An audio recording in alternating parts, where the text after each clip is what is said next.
ಉಪೇಂದ್ರ ಒಂದು ಮಾತನ್ನು ಕೇಳ್ತಾ ಇದ್ರು, 100 ಕೋಟಿ ಖರ್ಚು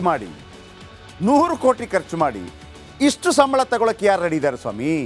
100 ಕೋಟಿ ಖರ್ಚು ಮಾಡ್ತಾರೆ ಒಂದು ಎಲೆಕ್ಷನ್ಗೆ, ಒಂದು MLA ಎಲೆಕ್ಷನ್ಗೆ ಖರ್ಚಾಗುತ್ತೆ. ಯಾಕೆ ಹೇಳ್ತಾ ಇದ್ದೀನಿ ಅಂತಂದರೆ, ಇದನ್ನು ಏನೆಲ್ಲ ಸೌಲಭ್ಯ ಸಿಗುತ್ತೆ ಅಂತ ಕೇಳಿ. ಈ ಸೌಲಭ್ಯಗಳನ್ನು ನೋಡಿದ ನಂತರ ನೀವು ಅರ್ಥ ಮಾಡ್ಕೊಳ್ಳಿ 100 ಕೋಟಿ ಯಾಕೆ ಖರ್ಚು ಮಾಡ್ತಾರೆ. ಈ ಸಂಬಳ ಸಿಗೋಕ ಹೇಳ್ತೀನಿ ಕೇಳಿ. ಒಬ್ಬ ಸಂಸದನಿಗೆ ಎಷ್ಟು ದುಡ್ಡು ಬರುತ್ತೆ ತಿಂಗಳಿಗೆ?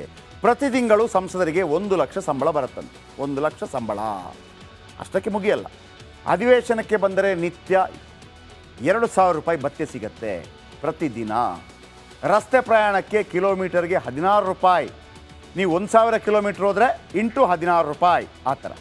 ಕ್ಷೇತ್ರದಲ್ಲಿ ಸುತ್ತಾಡೋಕ್ಕೆ 70,000 ಬೇರೆ. ಕಿಲೋಮೀಟರ್ಗೆ 16 ರೂಪಾಯಿ. ನೀವೆಷ್ಟು ಕಿಲೋಮೀಟ್ರ್ ಬೇಕಿದ್ರೆ ಹೋಗಿ 16 ರೂಪಾಯಿ ಸಿಗುತ್ತೆ ಒಂದು ಕಿಲೋಮೀಟ್ರಿಗೆ. ಈಗ ಲೆಕ್ಕ ಹಾಕಿ, 1 ಲೀಟರ್ ಪೆಟ್ರೋಲ್ನಲ್ಲಿ 1 ಲೀಟರ್ ಡೀಸೆಲ್ನಲ್ಲಿ ಎಷ್ಟು ಕಿಲೋಮೀಟ್ರ್ ಹೋಗ್ಬೋದು? 10 ಕಿಲೋಮೀಟ್ರ್ ಅಂದ್ಕೊಳ್ಳಿ. ಇವರಿಗೆ ಎಷ್ಟು ಸಿಗತ್ತೆ? 1 ಕಿಲೋಮೀಟ್ರಿಗೆ ಎಷ್ಟು ಸಿಗತ್ತೆ?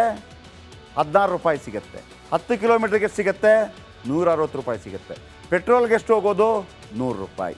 ಉಳಿದದ್ದೆಷ್ಟು? 60 ರೂಪಾಯಿ. ಅದೆಲ್ಲಿಗೆ? ಕಿಸೆಗೆ. ಇನ್ನು ಅಂಚೆ ವೆಚ್ಚಕ್ಕೆಂದೇ 15,000 ರೂಪಾಯಿ ನೀಡಲಾಗುತ್ತೆ. ಅಂಚೆ ವೆಚ್ಚ. ಕಚೇರಿ ನಿರ್ವಹಣೆಗೆ 60,000. ಸಂಸದ ಸಭೆಗೆ ಹೋದರೆ ಅದರ ಖರ್ಚು. ಸಂಸದರ ಸಭೆ ಅಂತಿರುತ್ತೆ. ದೆಹಲಿಯಲ್ಲಿ ಒಂದು ಮನೆ, ದೊಡ್ಡ ಮನೆ, ನೋ ಬಾಡಿಗೆ. ಎಲ್ಲ ಭತ್ಯೆ ಸೇರಿ 2,30,000 ರೂಪಾಯಿ ಕೊಡ್ತಾರೆ. Free internet, free phone calls. ಪ್ರತಿ ಸಂಸದನಿಗೆ 2 ಫಾಸ್ಟ್ಯಾಗ್. ಒಂದು ದೆಹಲಿಗೆ, ಇನ್ನೊಂದು ಕ್ಷೇತ್ರದಲ್ಲಿ ಓಡಾಡಲು ಫಾಸ್ಟ್ಯಾಗ್.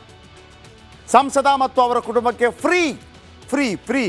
ಕಾಕಾ ಪಾಟೀಲ್ ನಿನಗೂ ಫ್ರೀ, ಮಹದೇವಪ್ಪ ನಿನಗೂ ಫ್ರೀ ಅಂದಂಗೆ ಸಂಸದ ಮತ್ತು ಅವರ ಕುಟುಂಬಕ್ಕೆ ಫ್ರೀ ಚಿಕಿತ್ಸೆ ಸಿಗತ್ತೆ, ಟ್ರೀಟ್ಮೆಂಟ್ ಇಷ್ಟೆಲ್ಲವೂ ಸಿಗತ್ತೆ. ಓಕೆ, ಇದಾದ ನಂತರ ನಾನು ಹೇಳಿದೆ, ಆಂಧ್ರ ಪ್ರದೇಶದಲ್ಲಿ ಏನಾಯಿತು?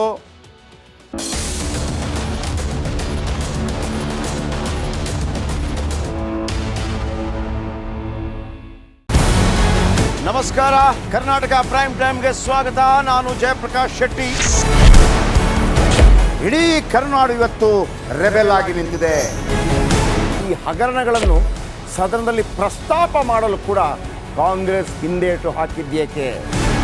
ನಿಮ್ಗೆ ಸಂಬಳ ಅದಕ್ಕೆ, ನಿಮಗೆ ವಾಹನ ಅದಕ್ಕೆ, ನಿಮಗೆ ವೆಪನ್ ಅದಕ್ಕೆ, ನೀವು ಅದನ್ನು ಸೆರೆ ಹಿಡಬೇಕಾಗಿತ್ತು. ನೀವು ವಿದ್ಯುತ್ ಬರ ಇದೆ ಅಂತ ಹೇಳ್ತಾ ಇದ್ದೀರಿ. ಎಲ್ಲಿ ಬರ ಇದೆ ನೀವು ಹೇಳಬೇಕು. ಪಾಕಿಸ್ತಾನ್ ಆಕ್ಯುಪೈಡ್ ಕಾಶ್ಮೀರ್ ಅದು ಎಂದೆಂದಿಗೂ ನಮ್ಮದು. 40 ಮೆಷಿನ್ಗಳು ತಂದಿತ್ತು ನೋಟ್ ಎಣಿಸುವುದಕ್ಕೆ, ಅದೇ ಹಾಳಾಗಿತ್ತು. ಮಥುರಾದ ಗಲಾಟೆ ಇದೆಯಲ್ಲ, ಅದು ಸ್ಥಳೀಯವಾಗಿ ಕೂತು ಪರಿಹರಿಸಬಹುದಾದಂಥ ಕಾನೂನಿದೆ. ಗ್ಯಾರಂಟಿ ಯೋಜನೆಯಿಂದ ನಷ್ಟ ಆಗಿದೆ, ಲಾಭ ಆಗಿದೆ, ದಯವಿಟ್ಟು ಹೇಳಿ. Dawood Ibrahim most wanted criminal ಯಾವಾಗಾದ ಅಂದರೆ, ಇಲ್ಲಿ ತನಕ ಭಾರತ ದೇಶದಲ್ಲಿ ಓರ್ವ ದಲಿತ ಪ್ರಧಾನಿಯಾದಂಥ ಇತಿಹಾಸವೇ ಇಲ್ಲ. ರಿಪಬ್ಲಿಕ್ ವರ್ಲ್ಡ್ ಆಪ್ ಇದು ಕೇವಲ ಅಪ್ಲಿಕೇಶನ್ ಅಲ್ಲ, ಸಮಗ್ರ ಸುದ್ದಿಗಳ ಸಂಪರ್ಕ ಮಾರ್ಗಕ್ಕೆ ಕ್ರಾಂತಿಕಾರಿ ಬದಲಾವಣೆ. ರಿಪಬ್ಲಿಕ್ ವರ್ಲ್ಡ್ ಆಪ್ ಕೇವಲ ಸುದ್ದಿ ಅಪ್ಲಿಕೇಶನ್ ಅನ್ನ ಪರಿಚಯ ಮಾಡ್ತಾ ಇಲ್ಲ, ಬದಲಾಗಿ ಡಿಜಿಟಲ್ ಸುದ್ದಿ ಬಳಕೆಯ ಹೊಸ ಯುಗಕ್ಕೆ ನಾಂದಿ ಹಾಡ್ತಾ ಇದೆ.